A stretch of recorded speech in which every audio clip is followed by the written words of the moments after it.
wrong, they will blame them and accuse them of all sorts of things. And they'll put the parents on the back foot because they're thinking, I have to defend myself from these accusations. Well, no, you don't. You do not have to defend yourself. Parents are the accusers. They are not the accused. In other words, let's put it another way. If I accused you of being a train spotter, it's up to me to prove that you're a train spotter.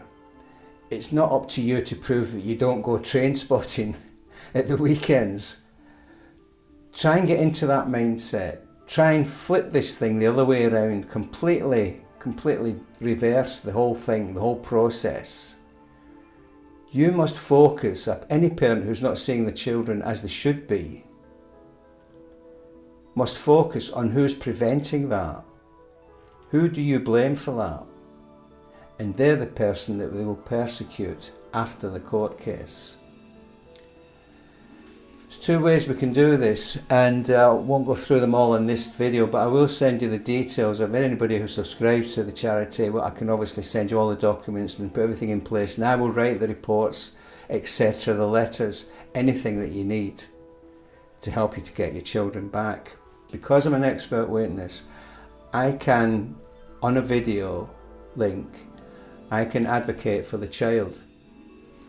You can have a solicitor for the adults, for the parents, and social services of all the mighty power and forces of darkness to penalise working class parents and steal their child. So the best thing that we can do is to take them out of the family court, away from these forces of darkness, and get them into a public court, a civil court. And for that reason, please remember one more saying, and that is that about Napoleon apparently said, never interrupt your enemy when they are making a mistake. If social services accuse you of anything, just don't respond. If it's not true, don't respond. If they're saying you need parenting lessons, if you actually go to those parenting lessons, you're admitting that you need parenting lessons. You don't need them. Why bother? You shouldn't have to do that. Never been an issue before. If they say you've got mental health problems, well, did you have mental health problems before they took your child away? So get into the mindset that you are focused on penalising the people who lied and committed perjury in the family court. That's where the charity will help you. We will help you to do that. We know exactly what these people do. There's kind of evil that you can only try to imagine before it gets too scary and you have to stop thinking about it, because it is so horrific how their minds work.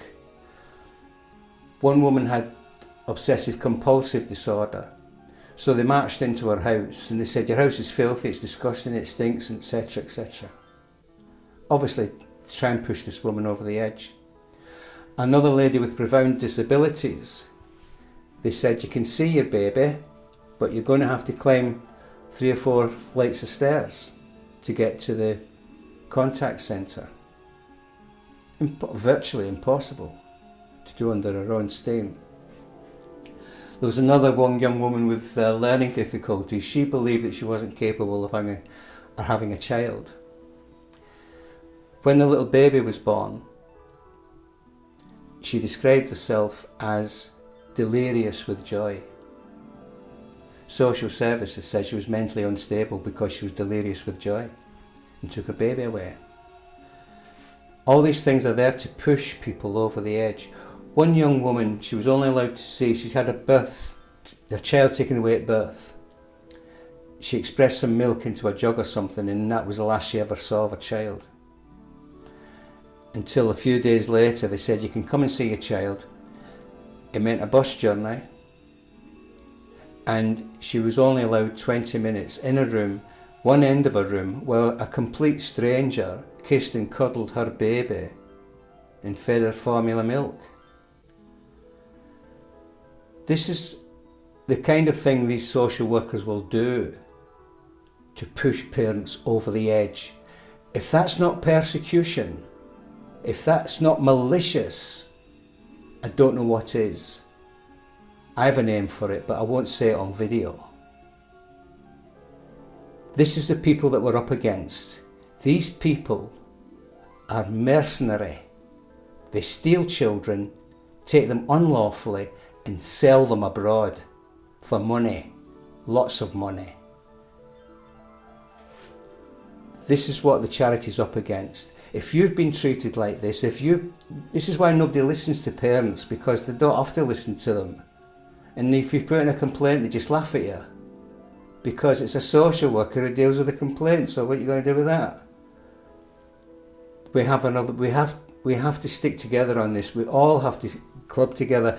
A lot of people think they have the answers to everything, and you blinking well don't. The situation's getting worse by the day. If you knew the answers, it would be solved. It would be resolved. The whole problems would be resolved. We are resolving problems. We are doing this. This charity is making headway. But we're doing it by joining forces with other people and other organisations. Get in touch with the charity. If you've been put through this mincer, just get in touch and we'll show you how to deal with it. Don't go over the edge just yet. Don't let them push you over the edge. If a tramp called you I've called you a tart or a scruff or whatever, you wouldn't even think about it. You just walk on. Think of them in the same vein as that. Let them insult you. It doesn't matter what they say about you. You're the accuser. You're not the accused. Thanks for listening.